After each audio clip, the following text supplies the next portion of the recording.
民警翻查旧档案的时候，突然察觉不对劲，同事写的字竟然跟嫌疑人的字迹完全对得上。这人写刻字的时候，总是把和斗之的横画连成一笔，这种习惯不易改变。冯森马上就开始对蒋明秘密调查。他了解到蒋明每天5点都会接儿子放学，于是冯森就带人在校门口悄悄等着。刘小平头的，就是蒋明，我去把他叫来，就说有事。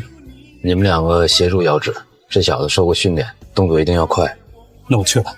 等等。不过现在证据不足，冯森没敢当着孩子的面动手抓人，而是一路跟踪蒋明回到住处，才开始布置抓捕。台东，你下去绕到后面，注意观察一下有没有跳楼的途径。他应该发现我们了，如果想跑，刚才应该有机会。可蒋明没逃跑，反而从兜里拿出1沓现金塞给自己母亲，然后转身就去自首。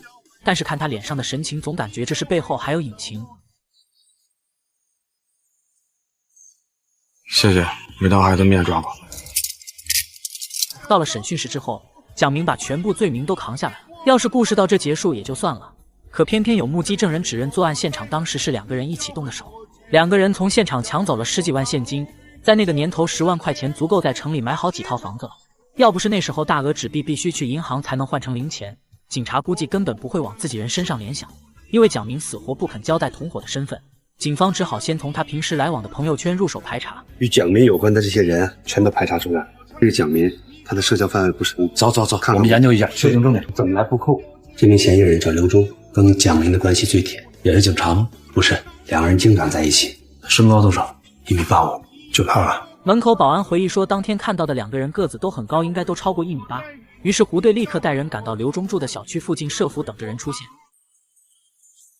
刘忠，就是他，拿起棒追！快点，目标往城北方向去了，请求支援，请求支援！收到，一定咬住，不能让他跑了。胡队带着人紧紧跟在刘忠车后面，可偏偏刘忠拐进了一条封闭式路段，警车根本开不进去。就在刘忠以为自己已经成功甩掉警察的时候，另一头不要命的林之华早就掐准了他的行驶路线，准备拦截。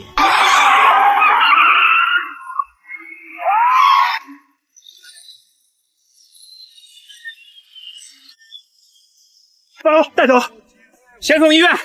小子，不，给部队回话。哎，漂亮，干得漂亮！抓到了，抓到了，太好了！一波未平，一波又起。海口那边传来消息说，有一艘走私船正停靠在码头。等胡队他们赶到现场一查，发现船上装的竟然全是普通家电，这些东西市场价不高，就算抓了人也定不了什么重罪。不过那个渔船船长的神态却异常紧张，明显有问题。